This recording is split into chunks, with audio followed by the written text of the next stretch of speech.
പ്രിയ പ്രേക്ഷകർക്ക് സീരിയൽ ന്യൂസിലേക്ക് സ്വാഗതം. കൂടുതൽ സീരിയൽ ന്യൂസുകൾ അതിവേഗം ലഭിക്കുന്നതിന് ഈ ചാനൽ സബ്സ്ക്രൈബ് ചെയ്യുക. ബെൽ ഐക്കൺ മറക്കാതെ ക്ലിക്ക് ചെയ്യുക. വീഡിയോ ഇഷ്ടമായി എങ്കിൽ ലൈക്ക് ചെയ്യാൻ മറക്കരുത്. പ്രകാശിന്റെ കാലുകൾ ഒടിഞ്ഞതിനെ തുടർന്ന് ഇനി എന്ത് ചെയ്യും എന്ന ചോദ്യം ബാക്കിയാവുകയാണ്. ഇതേസമയം ഹോസ്പിറ്റലിലേക്ക് വരുന്നവർ പ്രകാശിനെ പരിഹസിക്കുകയാണ്. പ്രകാശിന്റെ അവസ്ഥയ്ക്ക് കാരണം പ്രകാശിന്റെ കളികൾ തന്നെയാണ് എന്ന് അവർ കുറ്റപ്പെടുത്തുന്നു. ഇനിയൊരു മടങ്ങിവരവ് പ്രകാശനില്ല എന്ന് അറിയിച്ചിരിക്കുകയാണ്.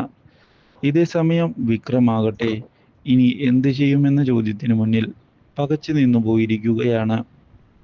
വിക്രമും ഗംഗാപ്രസാദും ഒരേ ജയിലിലായതിനെ തുടർന്ന് ഇവിടെ നിന്ന് എങ്ങനെ രക്ഷപ്പെടും എന്ന് ആലോചിക്കുന്നു.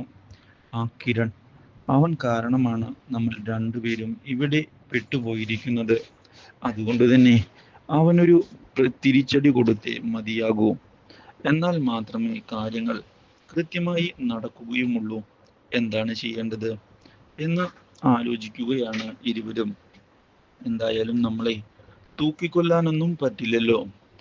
അതുകൊണ്ട് തന്നെ ജയിലിൽ നിന്ന് ഇറങ്ങിയാൽ നമ്മൾ തിരിച്ചടിക്കുക തന്നെ ചെയ്യും എന്ന് വ്യക്തമാക്കുന്ന ഗംഗാപ്രസാദ് അതിനുവേണ്ടിയുള്ള നീക്കങ്ങളെല്ലാം ഞാൻ തുടങ്ങിയിട്ടുണ്ട് എന്ന് അറിയിച്ചിരിക്കുകയാണ്.